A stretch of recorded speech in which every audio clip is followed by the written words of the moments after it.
Yang jadi masalah memang bagaimana mengatur fiskal. Ini masalah internal pemerintah, ini fiskal ini yang berat. Kenapa? Ini apa nih? Bagian apa? Bagian trade? Ini weakness loh. Karena ini kan di bagian pemerintahan. Oke. Kondisi yang dihadapi pemerintah kan weakness-nya itu sekarang kan fiskal itu udah sempit. Oke. Nah, programnya banyak.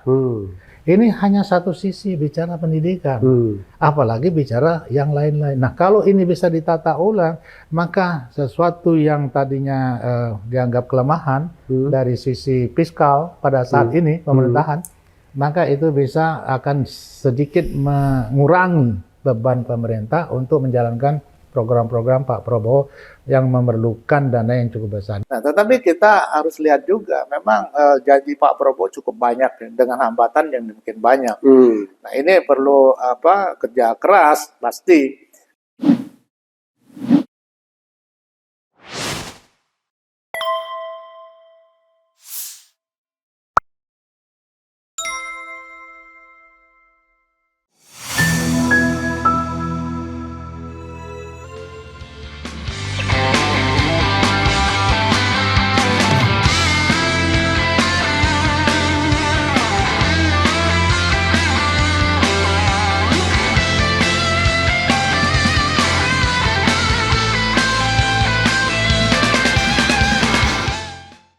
Assalamualaikum warahmatullahi wabarakatuh, sobat RH sekalian.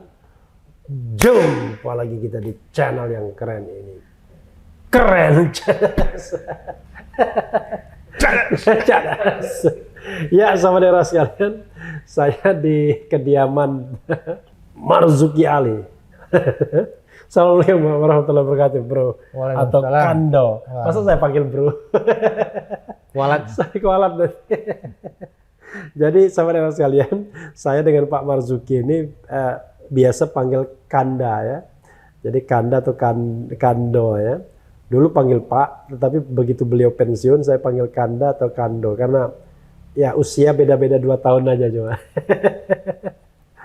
Sehat Pak Marzuki ya? Alhamdulillah. Alhamdulillah ya. Usia berapa sekarang Pak Marzuki? Iya, yang jelas kepala 6 lah. Oh, kepala 6 ya. Jadi beliau ini ketua DPR tahun 2009-2014 ya, Pak Marzuki. Setelah itu kelihatannya lama vakum di Partai Demokrat. Masih di Partai Demokrat atau enggak? Sudah tidak lagi. Tidak lagi sejak? Sudah istirahat. Sejak? Ya udah berapa tahun yang lalu. Oke. Tapi saya dengar kabar-kabarnya termasuk diehardnya Prabowo. Ya, sejak bertemu tahun 2014 secara kedua, saya melihat bahwa Pak Prabowo itu punya cita-cita yang bagus dan punya komitmen. Sejak itu saya selalu mendukung beliau untuk jadi pemimpin. Oke, itu sejak 2014? Ya. Berarti 2014 dengan Hatta Rajasa, 2019 dengan Sandi Uno, 2024 dengan Gibran Rakabuming ya. Nggak menyesal, Pak? Kalau pilihan tidak pernah menyesal. Oke. Jadi sebelum kita mendukung tentu kan sudah dipertimbangkan. Nah, soal kalah itu biasa. Kan 2 kali kalah. Bahwa yang ketiga pun ya kalau ditakdirkan kalah itu risiko daripada perjuangan. Kita komit kalau kita dukung ya sampai tuntas. Karena kan belum jadi presiden. Kalau belum jadi presiden belum teruji apakah janjinya dipenuhi atau enggak. Jadi beliau berjanji, janjinya bagus untuk rakyat dan kita lihat nanti di 2024. 2024 2029. Iya, sampai 2029. Kenapa? Karena 2 kali pemilu kalah kan artinya janjinya kan nggak bisa direalisasikan. Jadi sobat era sekalian, saya sengaja mengundang atau menginterview Pak Marzuki Ali karena biar objektif juga. Karena kan saya mungkin dianggap bagian dari diehardnya Anies Baswedan. Padahal diehard Anies dan diehardnya Prabowo Subianto bisa duduk satu meja karena kita sudah lama kenal. Bahkan sebelum soal-soal yang begini. Sebetulnya demokrasi ya seperti ini. Jadi tidak harus bawa ke dalam hati. Selesai pemilu ya kita kembali seperti biasa. Kenapa harus kita harus tidak berhubungan? Kan lucu-lucuan kan lucu negeri ini. Kadang-kadang orang sudah pilkada nggak teguran lagi, kan lucu ini. Ya, kita katanya nganut sistem demokrasi, tapi tidak paham. Tapi ada persoalan serius, Pak ya. Sebenarnya kan ini kan kita bukan soal apakah bertegur sapa atau tidak, tapi kan kita bicara memilih pemimpin yang terbaik kan. Ya. Karena itu ini kan pertaruhannya republik. Ya. Kalau salah memilih pemimpin, ya seperti sekarang ini, ya saya frankly speaking, Pak ya. Saya pikir kita salah pilih pemimpin selama 10 tahun terakhir. Ya, utang luar negeri, utang pemerintah 8.000 triliun, kemudian pertumbuhan ekonomi di bawah yang ditargetkan, kemiskinan itu juga begitu, demokratisasi juga rendah. Jadi segala aspek turun, termasuk HDI dan lain sebagainya. Nah, pertanyaannya adalah, kalau dari sisi saya terus terang pesimis dengan pemerintahan yang baru nanti yang terbentuk. Pertama, dia mewarisi infrastruktur politik, ekonomi, hukum yang tidak sedang baik-baik saja, dan itu butuh nyali, butuh keberanian, butuh resources untuk mengatasi dan memajukannya. Yang kedua, apakah Prabowo akan tahan dan sehat dalam mengerjakan hal-hal yang sangat rumit dan complicated. Tapi dari sisi saya pesimis, dari sisi Pak Marzuki saya ingin Bapak mengeksplor sebanyak-banyaknya. Silakan Pak Marzuki. Ya, pertama tadi Pak Jokowi ya. Ya. Saya 2 tahun pemilu nggak milih beliau. Jadi nggak ada penyesalan bagi saya. Nggak ada penyesalan. Kalau Pak Adinda Refli kan dulu kan ikut beliau di 4 bulan. 2019 kan? 4 bulan. Artinya di dalam pemilu kan sebagai pendukung daripada Pak Jokowi wajar saja kalau merasa kecewa. Enggak, saya klarifikasi Pak Marzuki. Saya tidak pernah menjadi tim sukses, tidak pernah mendukung sebenarnya. Yang ada adalah saya punya preferensi. Jadi saya tidak pernah masuk tim apapun, hanya omon-omon di media aja. Maksudnya sebagai pengamat saya punya preferensi untuk mendukung Jokowi. Sama seperti kalau sekarang saya masuk tim memang. Ya. Nah itu aja. Silakan Pak. Saya tidak tim, tetapi yang namanya pendukung kan tidak harus di tim. Oke. Kita bisa kerja di luar, tidak harus ketemu. Kita menggalang pemilih supaya memilih. Itulah sebenarnya tim yang sebenarnya. Artinya kita kerja tanpa ada rasa untuk mendapatkan sesuatu. Karena kita yakin bahwa yang orang kita dukung ini adalah orang yang bisa membawa Indonesia lebih baik. Jadi tidak perlu masuk tim pun kita harusnya bisa melakukan sesuatu agar orang yang kita dukung itu bisa mendapatkan amanah paling tidak. Nah, terkait Pak Prabowo, pertama saya yakin beliau akan komit dengan apa yang dia sampaikan. Itu dulu. Bahwa beliau berjanji dan beliau sering mengucapkan janji-janjinya. Dan saya yakin beliau akan komit dengan janji-janjinya. Yang pertama. Yang kedua, saya yakin beliau sudah sangat paham tentang bangsa ini dan sudah sangat paham berbagai masalah yang dihadapi bangsa ini, khususnya berbagai persoalan korupsi yang beliau sering sampaikan, beliau bagaimana mengatasi masalah korupsi yang semakin masif, dan itu berulang-ulang beliau sampaikan. Yang kemudian beliau juga menyampaikan kekayaan Indonesia yang mengalir keluar. Itu juga bagian dari komitmen beliau. Nah, saya yakin dengan kekuasaan beliau sebagai presiden, beliau akan melakukan itu. Dan harapan kita, partai-partai pendukung Pak Prabowo harus komit juga dengan apa yang dicita-citakan oleh Pak Prabowo, dan itu adalah harapan dari seluruh rakyat Indonesia. Kita harapkan partai-partai politik tidak mementingkan kepentingan partai, tetapi tatkala mereka bergabung mendukung Pak Prabowo, artinya mendukung program-program Pak Prabowo. Kalau mendukung program-program Pak Prabowo, artinya mereka akan mendukung apapun yang akan dikerjakan, akan dilakukan oleh Pak Prabowo dalam masa pemerintahannya. Itu harapannya. Walaupun harapan ini sebenarnya harapan yang kadang-kala kita katakan sesuatu yang agak pesimis ya, karena kita tahu kondisi Kalau pesimis saya kondisi partai kita, kondisi partai, bukannya masalahnya Pak Prabowo, tapi kondisi partai kita ini yang sampai sekarang yang memang harus dilakukan reformasi. Nah, itu yang pertama. Yang kedua, ya nanti ini harusnya pemilu kada ini sudah harusnya dilakukan juga langkah-langkah supaya pemilu kada itu tidak mahal. Kalau pemilu kada mahal, maka mau nggak mau, suka nggak suka, pasti mereka akan terjerat dalam kasus-kasus korupsi. Pasti akan berusaha untuk mengembalikan dana yang mereka telah keluarkan. Itu dan norma, orang keluar banyak dan walaupun niatnya untuk mengabdi, walaupun ya, tanda kutip niatnya untuk mengabdi, tetapi kalau modal yang dikeluarkan banyak, tentu kan harus mengembalikan modal. Nah, tidak mungkin kan modal itu dikeluarkan dari kantongnya sendiri. Nah, pasti ada sponsor dan sebagainya. Nah, ini yang kita agak khawatirkan ya, karena sistem pemilu kita yang sangat high cost, di mana untuk mendapat dukungan partai saja harus sudah keluar uang miliaran, untuk mendapatkan suara juga harus keluarkan uang miliaran, untuk lain-lain sebagai juga harus mengeluarkan demikian banyak biaya, maka dana yang dikeluarkan itu sangat signifikan dan itu justru akan mempengaruhi pada saat mereka nanti berkuasa. Ini realita yang kita hadapi.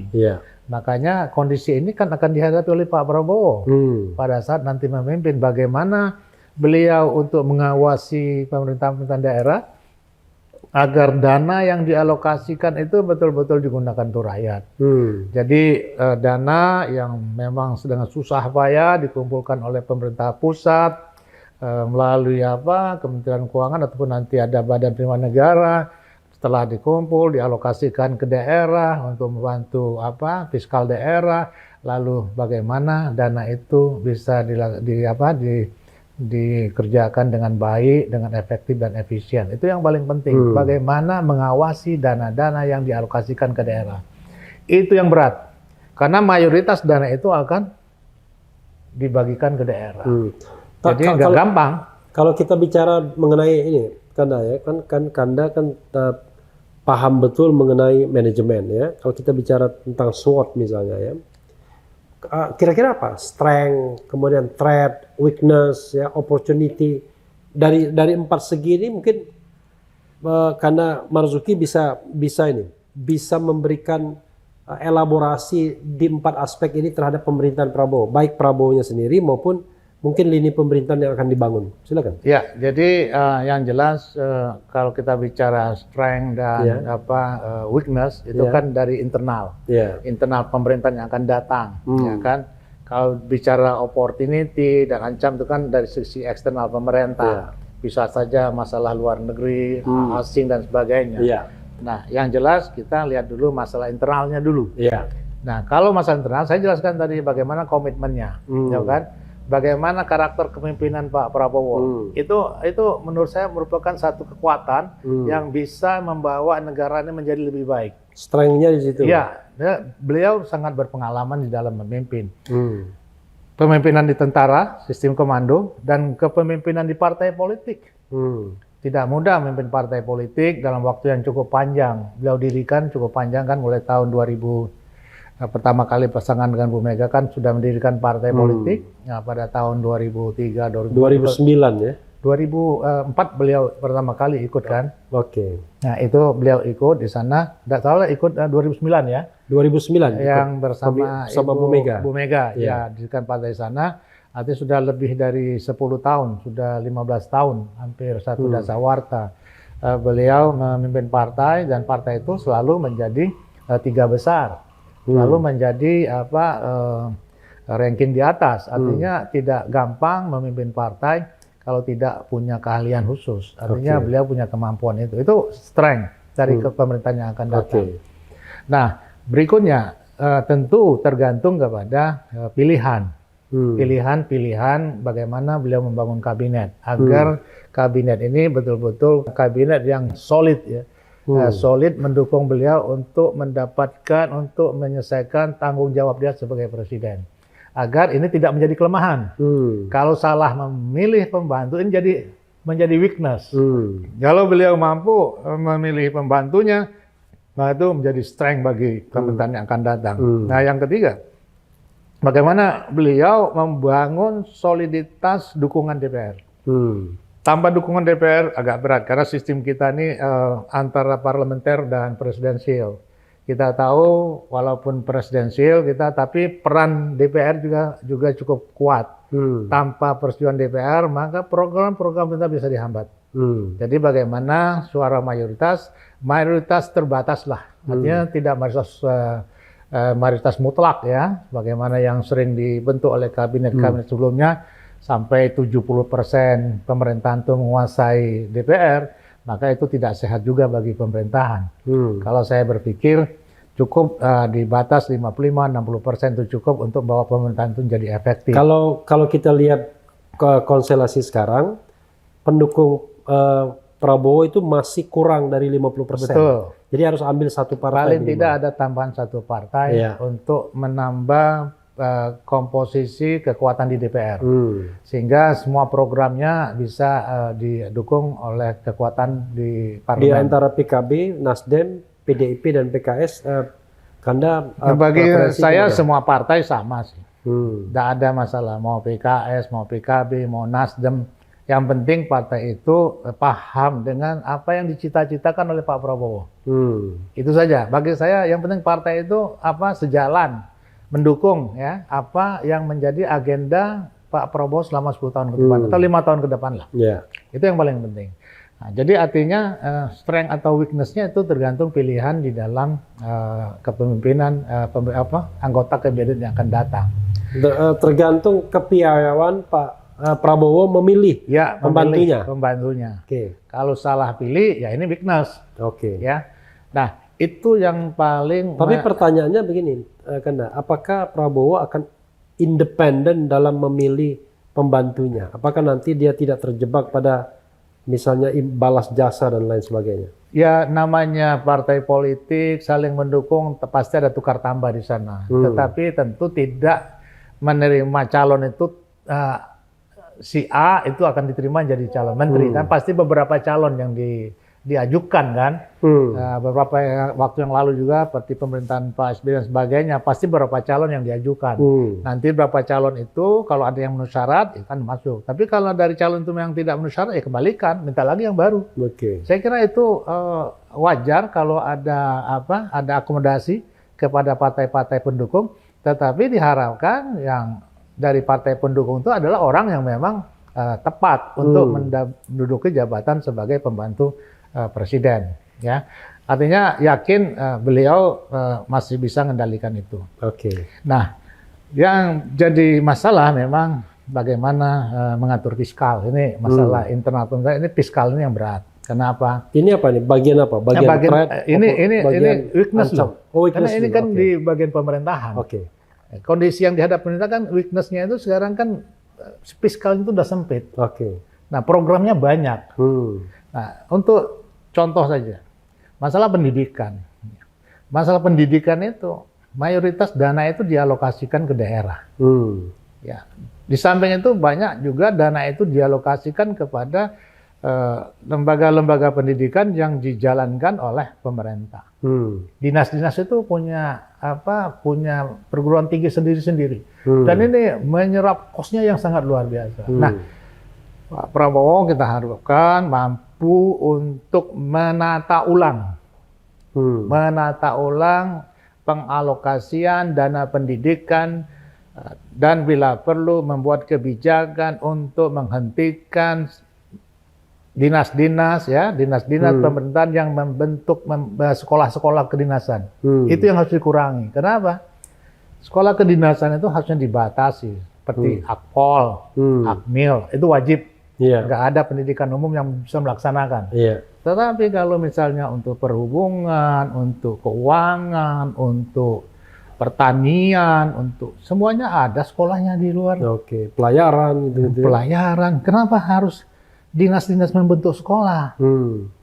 Dan anggaran pendidikan yang dikeluarkan oleh dinas ini berlipat-lipat dari dana pendidikan untuk perguruan tinggi negeri.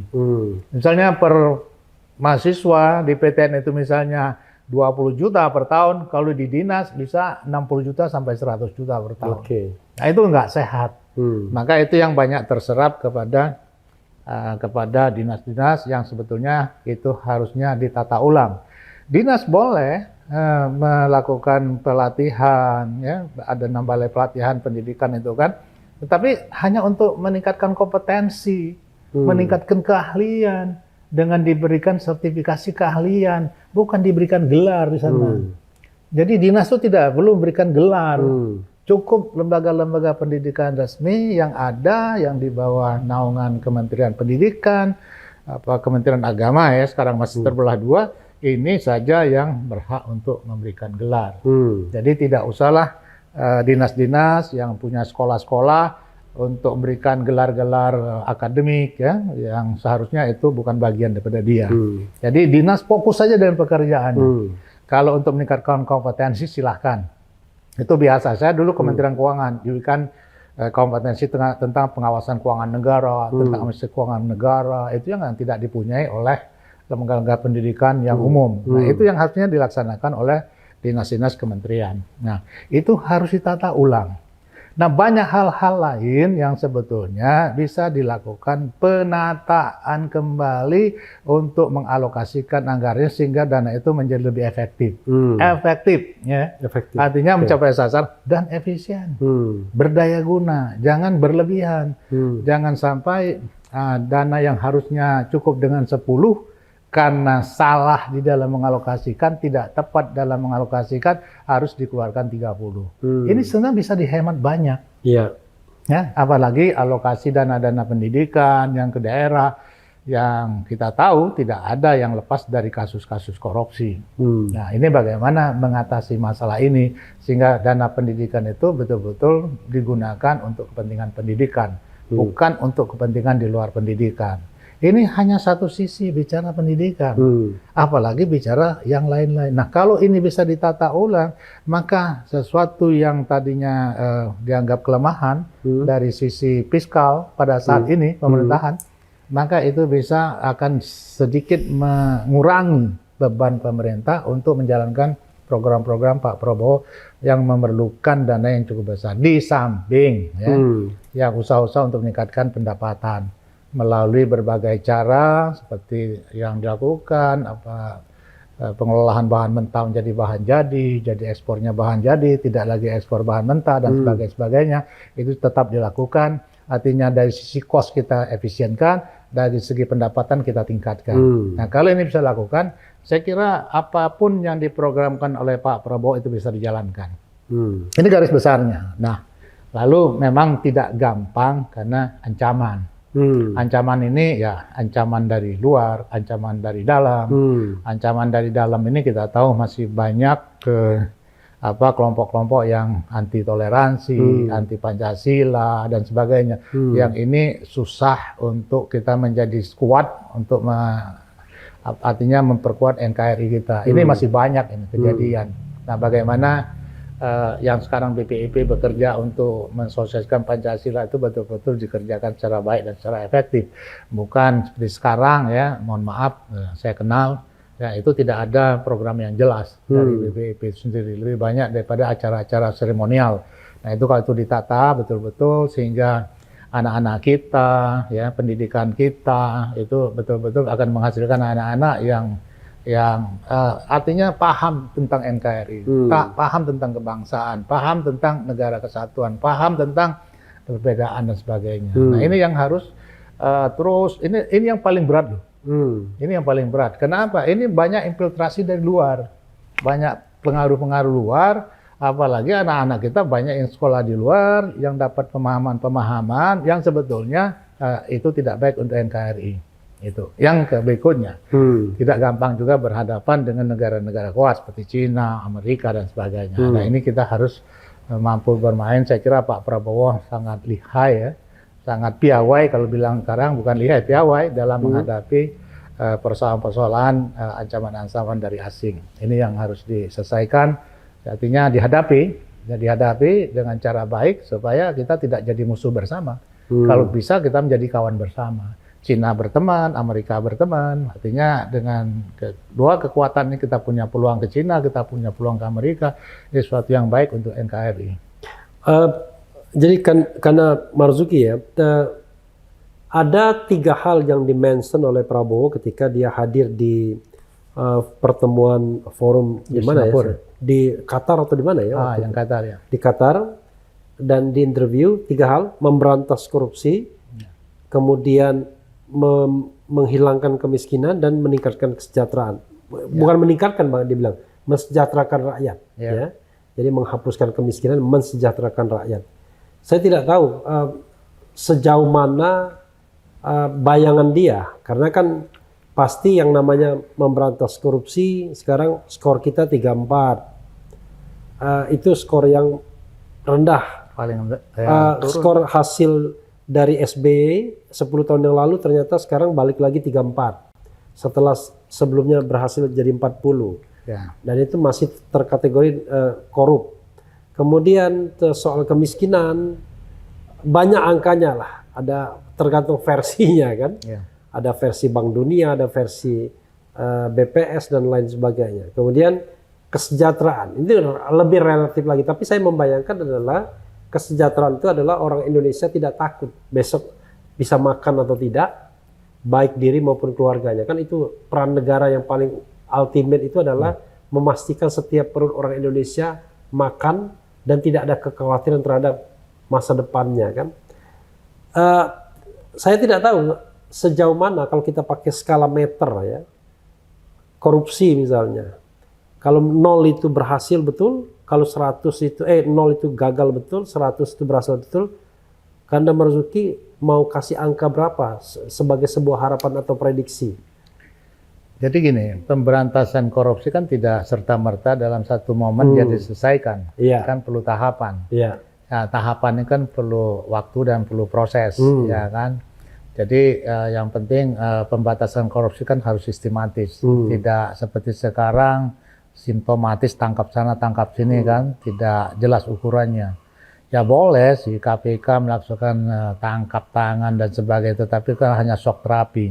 Tetapi bagaimana langkah-langkah itu lebih sistematis. Lebih bisa sistematis artinya dengan program yang jelas ya. Nah, program yang jelas. Berapa kali Pak Prabowo menyampaikan? Ya, misalnya dari penghasilan. Penghasilan seorang Mahkamah Agung, Hakim Agung seperti sekarang. Harusnya beliau itu tidak usah mikirkan apapun, berpikir bagaimana menegakkan hukum, bagaimana menegakkan keadilan itu berdasarkan palu yang mereka pegang. Artinya apa? Mereka harus diberikan penghasilan yang cukup. Artinya cukup itu seperti sekarang nggak cukup. Artinya apa? Pak Prabowo kan menyampaikan yang seperti itu harus berikan lebih. Nah, itu salah satu. Bagaimana secara bertahap dia berikan penghargaan, tetapi kalau masih terjadi harus sanksi yang kuat, sanksi yang keras. Kalau sudah diberikan hal yang lebih, sudah disejahterakan aparat-aparat negara, nah, apabila masih melakukan juga, saya harus menyampaikan bahwa kepada orang-orang ini patut diberikan hukuman atau sanksi yang keras. Itu ya, artinya dia berjanji untuk memberikan kesejahteraan lebih dahulu kepada para pelayan. Ya, tapi saya membayangkan ya dengan ruang fiskal yang terbatas. Saya nggak khawatir tentang pemberian penghasilan yang lebih bagi pejabat negara kalau kita mampu mengatasi korupsi. Korupsi kita itu udah luar biasa banyaknya. Kalau dana korupsi bisa kita hilangkan atau kurangi, itu berlebih-lebihan kita bayar untuk meningkatkan gaji daripada pejabat negara. Berlebih-lebihan. Ya, tapi maksudnya gini, kan itu kan belum sukses ya. Artinya kita dihadapkan pada problem hari ini, korupsinya masih banyak, belum diberantas, tapi kesejahteraan harus diberikan kan begitu. Ya, artinya gini, begitu dijalankan, ini sudah stop harusnya. Begitu jalan ini harus stop udah. Artinya ada sumber penghasil, ada sumber dana yang tadinya uang dikorupsi jadi tidak dikorupsi karena orang sudah diberikan lebih. Nah, itu kan, itu cara berpikirnya kan. Artinya kalau untuk ini harusnya dia secara otomatis. Sebenarnya kalau hakim itu sumber korupsinya bukan dari dana negara. Enggak, sebentar. Ya, tetapi pihak ketiga kan dari bawah juga ujungnya kan, para koruptor juga yang bayar mereka. Nah, artinya apa? Kepada pejabat-pejabat daerah seperti gubernur ya, bagaimana nanti diatur, ditata sistem pemilu yang lebih baik, pemilu kada yang lebih baik, tidak high cost, bagaimana mereka juga diberikan penghasilan yang cukup. Nah, kalau itu bisa dilakukan, mereka tidak akan korupsi. Artinya kalaupun korupsi, maka itu harus diberikan sanksi yang keras bila perlu. Presiden harus berani mengeluarkan perpu hukuman mati bila perlu untuk yang melakukan korupsi setelah diberikan ya kesejahteraan yang lebih dari cukup. Harusnya berani mengeluarkan perpu hukuman mati bila perlu. Bicara human right nantilah. Bagi yang sudah diberikan kesejahteraan, gajinya, penghasilan sudah ditingkatkan, high cost-nya juga bisa ditekan. Artinya dia tidak lagi mengeluarkan uang yang banyak untuk menduduki jabatan itu, maka apabila yang bersangkutan masih tetap melakukan korupsi, sanksinya harus keras. Nah, bila perlu Presiden mengeluarkan peraturan pemerintah mengganti undang-undang. Keluarkan perpu ya. Iya, itu langkah positif pasti akan diapresiasi oleh rakyat Indonesia. Kenapa? Kita bosen dengar orang korupsi ini. Bukan lagi bosen, hampir setiap hari negara ini dirampok. Nah, kalau perampokan ini bisa dikurangi, saya yakin masyarakat bisa disejahterakan. Saya ingat waktu tahun berapa saya masih kerja di Departemen Keuangan. Dulu nama dari Kementerian Keuangan, Departemen Keuangan, itu seorang pejabat itu bilang ke saya, Pak Jukin, kalau andai kata negara ini belanjakan 70% saja dengan baik, kita ini sudah sejahtera. Artinya berapa banyak uang yang dimakan. Nah itu artinya apa? Kalau ini mampu diatasi, saya kira fiskal kita akan lebih baik ya kondisinya. Apalagi ya, Pak Prabowo mampu menambah income dari berbagai program yang beliau canangkan. Opportunity dan threat tadi yang ya, jadi peluang itu ada karena kita pasar besar, potensi sumber daya kita besar ya, market besar yang luar negeri juga perlu Indonesia dan sebab itu kan opportunity bagi Indonesia. Kenapa? Ya kalau dibanding Singapura, Indonesia jauh lebih daripada Singapura sepanjang kita mampu ya artinya berhubungan langsung dengan negara-negara yang di luar, tidak harus melalui Malaysia, tidak melalui Singapura, perdagangan kita direct, tidak harus melalui Singapura, yang selama ini cenderung itu program apapun sering tidak berjalan. Kita tahu bagaimana dulu Batam akan jadikan pusat pertumbuhan untuk ekspor impor dan sebagainya, tetapi kemudian layu. Kenapa? Karena kita nggak tahu ya, begitu mau nyaingi Singapura, lalu begitu dijalankan, begitu dia selesai. Sama yang waktu zaman Pak SBY, Kuala Tanjung di Sumatera Utara itu dulu rencana juga untuk menyaingi pelabuhan yang di Singapura dan Malaysia, kemudian dibangunnya tidak sesuai dengan yang besar di sana itu menjadi tidak bermanfaat.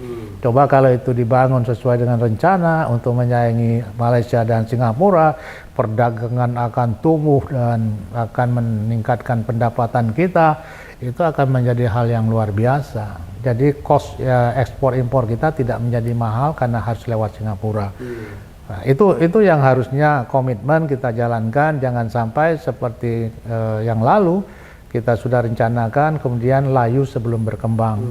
Itu yang sebenarnya bisa kita manfaatkan dan itu opportunity bagi pemerintahan kita ini kalau itu komitmen ya untuk terus membangun independensi kita tegakkan, tidak tergantung dengan negara-negara lain, maka kita akan bisa lebih baik daripada yang sekarang ini. Threat ancamannya ya, ancaman tadi saya sampaikan, ancaman itu ya dari Amerika juga bisa boikot, Cina juga bisa boikot, kalau kita mengatasi mereka dan sebagainya itu ancaman. Nah, bagaimana kita bermain di antara dua itu, Kita menjadi sahabat Cina, kita menjadi sahabat Amerika. Dua negara itu penting bagi Indonesia. Kenapa? Karena kita perlu ya. Nah, kita masih perlu untuk menyalurkan produk-produk kita ke Cina, ke Amerika yang juga bukan pasar yang cukup besar bagi Indonesia. Saya membayangkan ya, time frame waktu yang diberikan itu kan 5 tahun. Sementara yang diurusi adalah negara yang begitu besar, bukan sekelas Singapura yang hanya sebesar Jakarta lebih sedikit penduduknya. Dan Prabowo walaupun sudah punya pengalaman dan lain sebagainya, tapi ada isu kesehatan, ya, ada isu mengenai birokrasi yang dari dulu tidak pernah bisa jalan seiring dengan siapapun yang memerintah. Pokoknya yang memerintah maunya A, birokrasi bisnis as usual, sehingga menjadi tidak gampang. Apalagi dia nanti menghadapi partai-partai yang katakanlah nggak mau tahu, yang paling penting duit dan lain sebagainya. Itu gimana ya membayangkannya Anda? Ya, membangun negara itu tidak dalam waktu singkat. Yang penting progresnya ke depan. Dan itu harus dilanjutkan. Makanya suksesi kepemimpinan itu tidak harus menyetop program yang sedang berjalan. Saya ingin menyampaikan kepada siapapun yang akan jadi presiden di masa yang akan datang, apa yang baik itu lanjutkan. Apa yang tidak baik, kurang sempurna itu disempurnakan, tidak baik diperbaiki. Itulah kesuksesi kepemimpinan.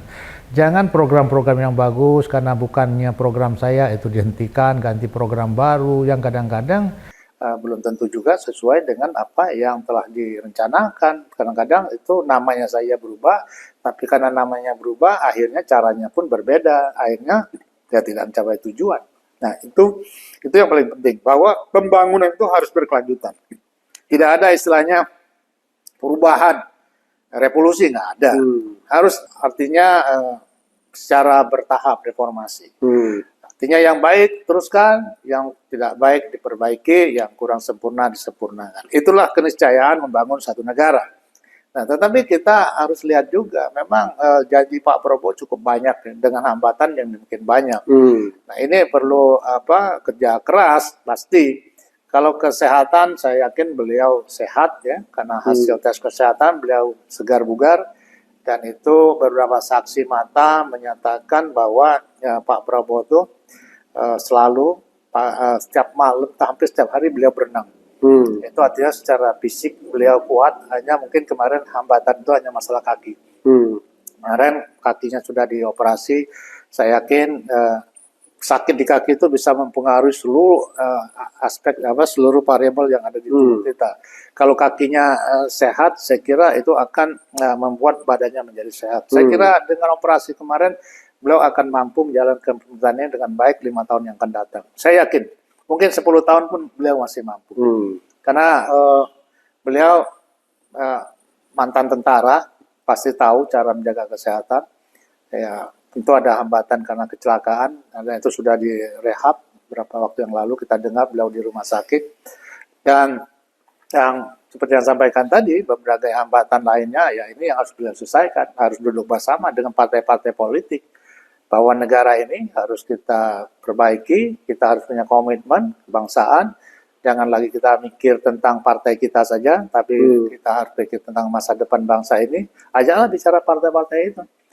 Ajak berkomitmen korupsi supaya dihindarkan, korupsi partai politik. Nah, bagaimana Pak Prabowo nanti buat aturan bahwa partai politiknya harus dibiayai oleh negara. Nah, itu satu langkah maju kalau partai politik nanti dibiayai negara, sehingga partai politik tidak cawe-cawe lagi untuk mencari dana dengan berbagai alasan. Ya, berbagai alasan itu tentu ada unsur pribadi di sana. Jadi lebih banyak memperkaya dirinya daripada untuk kepentingan partainya, kadang-kadang itu juga terjadi. Nah, kalau dibangun komitmen bersama bahwa partai politik itu akan dibiayai negara, kita stop ya, dengan kejadian-kejadian kemarin partai masih melakukan tindakan-tindakan korupsi dan sebagainya, maka saya yakin semuanya pasti akan berkomitmen. Saya yakin. Nah, kalau semua partai sudah bersatu, maka negeri ini akan baik. Ya, memang harapan itu ya. Ya, harapannya Pak Prabowo kumpulkan partai-partai, ayo kita sama-sama membangun bangsa ini. Kita stop korupsi. Tidak ada lagi korupsi partai politik. Nanti kita buat aturan supaya partai didanai oleh negara. Wah, itu cakep. Ya. Mudah-mudahan lah ya. Walaupun saya menganggap bahwa memang tidak gampang pastinya kan. Apalagi karena yang mau di-share dalam kondisi seperti ini. Karena kalau saya bertemu dengan orang yang pesimistis, termasuk diri saya sendiri, saya mengatakan, nggak mungkin nanti besok kita akan bertemu lagi dan kita ngomong seperti ini lagi. Tapi kan hidup kan tidak boleh berhenti kan, harus moving forward. Makanya saya tidak mau bicara lagi soal pemilu kemarin, tapi bicara bagaimana prospek pemerintahan Prabowo. Ya, kalau saya optimis ya. Optimis karena perjuangan Pak Prabowo untuk jadi presiden itu gak gampang. Dan banyak beliau sudah sampaikan janji-janji kepada masyarakat, sehingga rakyat memilihnya. Dan yang jelas beliau sudah selesai dengan dirinya. Itu yang pertama. Yang kedua, anaknya sendiri cuma satu dan itu juga sangat mandiri. Jadi tidak akan cawe-cawe ikut ngurus-ngurusi proyek. Saya yakin itu. Ya, saya yakin. Dulu anak yang Ono juga begitu. Saya sibuk katanya di Solo kan. Ya, itu anaknya banyak. Anaknya banyak. Kalau ini anaknya satu, harta Pak Prabowo aja nggak cukup nggak kurang-kurangnya untuk putra beliau. Ngapain lagi? Artinya udah cukup lah. Ya, saya yakin beliau komit dengan apa yang beliau sampaikan. Beliau sudah selesai dengan dirinya sendiri. Ya memang, ya paling memang masalah kadang-kadang orang-orang dekat ya. Nah, bagaimana beliau mengatasi orang-orang dekat untuk menjaga nama beliau. Menjaga nama beliau. Ya, kalau saya paham betul ya, menjaga nama beliau ini nggak gampang. Kalau banyak orang, apalagi sekarang begitu Pak Prabowo kan seperti semut. Iya, mendekat semua. Mendekat. Dan saya justru berbeda. Sejak beliau menang, saya nggak muncul-muncul. Nah, itu beda kan. Saya berjuang untuk beliau sejak 2014, 2019 saya fokus Jawa Timur dan Jawa Tengah. Ya, tapi karena saksi nggak ada, kita hilang suaranya banyak. Tapi 2024 ini saya kampanye di berbagai tempat, termasuk Jawa Barat, Banten, dan Sumatera Selatan, Jambi, Bengkulu, Babel. Jadi saya berjalan ke beberapa daerah itu. Dan kebetulan sekali Pak Prabowo hadir, yaitu di Palembang, di pondok pesantren kita. Itu luar biasa masyarakat yang hadir.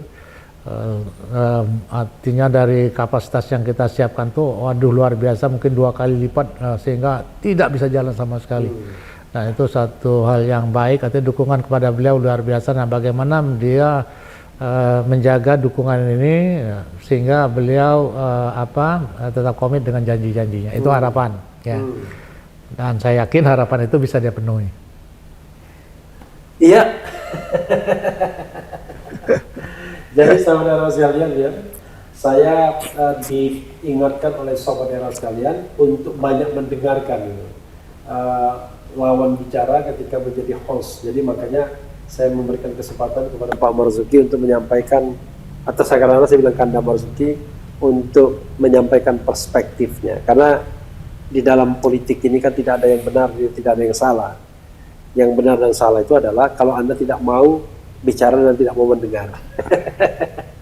Silakan closing statement, Kanda Marzuki. Ya, sahabat-sahabat RH yang saya cintai, saya banggakan, Pak Prabowo kita doakan nanti pada tanggal 20 Oktober akan dilantik. Beliau kita doakan mampu membentuk kabinet yang, kalau bilang zakon kabinet sih mungkin nggak pas, tetapi kabinet yang betul-betul efektif untuk menjalankan pemerintahan. Efektif itu bisa banyak. Kalau orang bilang high cost, nggak apa-apa, asal efisiensinya lebih besar. Jadi kalau kita untuk mendapatkan hasil yang besar, ya tentu kita perlu modal besar. Jangan kita takut mengeluarkan modal besar, karena pemerintahan ini misalnya harus membentuk menteri yang banyak, mengeluarkan biaya yang banyak, tetapi dengan menteri yang banyak, kalau hasilnya lebih baik, lebih besar, maka itu bukan merupakan persoalan. Jadi modal besar kita harapkan dapatkan hasil yang besar. Kita percayakan saja kepada beliau dan kita tunggu bagaimana hasilnya nanti dalam tahun pertama, kedua, ketiga kita pantau bersama. Apakah beliau mampu mewujudkan janji-janjinya? Kalau bagi kami yang cukup lama mendukung beliau, kita yakin beliau mampu mewujudkan itu. Tapi kepada masyarakat luas, saya mengharapkan kita tidak perlu untuk mencurigai terlebih dahulu atau kita pesimis. Kita harus optimis bersama. Kita punya mimpi bersama, mimpi Indonesia yang lebih baik, lebih sejahtera, lebih pintar. Ya. Jelas ya kalau sekolahan kita itu nanti lebih diberikan kesempatan kepada anak-anak kita untuk menempuh pendidikan yang lebih tinggi, pasti anak-anak kita akan lebih pintar. Lebih sehat karena pelayanan kesehatan juga baik, dengan gizi yang lebih baik, maka Indonesia akan menjadi lebih baik, dan insya Allah tahun 2045 Indonesia emas itu akan tercapai. Terima kasih. Iya, saudara sekalian, selalu ada dua sisi ya, sisi pesimis, sisi optimis, sisi yang pro, sisi yang kontra. Tapi kebenaran itu kan akan tampak pada realitasnya, bukan pada perdebatannya. Nanti kita saksikan bagaimana realitasnya Prabowo memimpin bangsa ini mulai 20 Oktober 2024 hingga 2029 ke depan. Apakah Indonesia akan lebih baik atau lebih nyungsep? Sahabat sekalian, wassalamualaikum warahmatullahi wabarakatuh. Waalaikumsalam.